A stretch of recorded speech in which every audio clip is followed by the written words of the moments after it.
નમસ્કાર, હું છું કેતલ અને આપ જોઈ રહ્યા છો CB24। સંતાનોના લગ્નમાં વાલીની સંમતિ ફરજિયાત બનાવવા માટે સૌરાષ્ટ્ર લેઉવા પટેલ સમાજે નાયબ મુખ્યમંત્રીને રજૂઆત કરી છે। મેં રજૂઆત ગઈકાલે મુખ્યમંત્રીને પણ કરી હતી, આજે હર્ષ સંઘવીને કરી હતી કે ભાઈ જે મા બાપો ગામડામાં રહેતા હોય, દીકરીઓને શહેરમાં ભણવા મોકલે છે,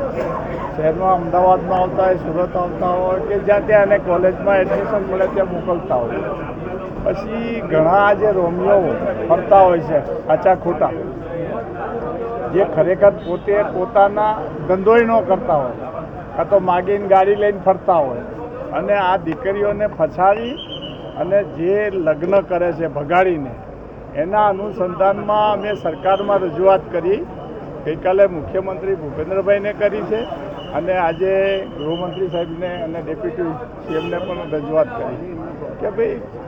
આ મા બાપની સંમતિ લેવી જરૂરી છે। કોઈ પણ દીકરી, જ્યારે દીકરી 20 વર્ષ 25 વર્ષ એને પાળીને મોટી કરી હોય અને પછી ગમે ત્યાં ભાગી જાય અને પછી જ્યારે પોલીસમાં ફરિયાદ થાય, પોલીસમાં મળવાનું થાય તો હું ઓળખતી નથી, આવા પ્રસંગો બનતા હોય છે। એટલે રજૂઆત કરી કે ભાઈ કાયદો બનાવો અને મા બાપની સંમતિ લઈ અને ભલે એને દીકરીને જ્યાં લગ્ન કરવાના કરે, પણ મા બાપની સંમતિ હોય એ સંમતિ લઈને જ લગ્ન થાય એનું રજિસ્ટ્રેશન કરવું, એવું અગાઉ પણ સમાજે રજૂઆત કરી હતી, અમે પણ રજૂઆત કરી છે,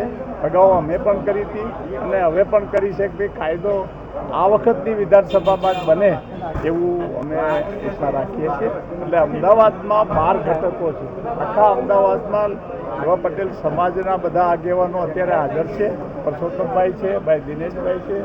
ભાઈ પરેશભાઈ છે, અમે બધા આજે રજૂઆત કરી, સમૂહ રજૂઆત કરી છે અને સરકારે એમાં પોઝિટિવ, મુખ્યમંત્રીએ પણ પોઝિટિવ કીધું છે અને ગૃહમંત્રીએ પણ પોઝિટિવ કીધું છે કે આમાં કાયદો બનાવશે।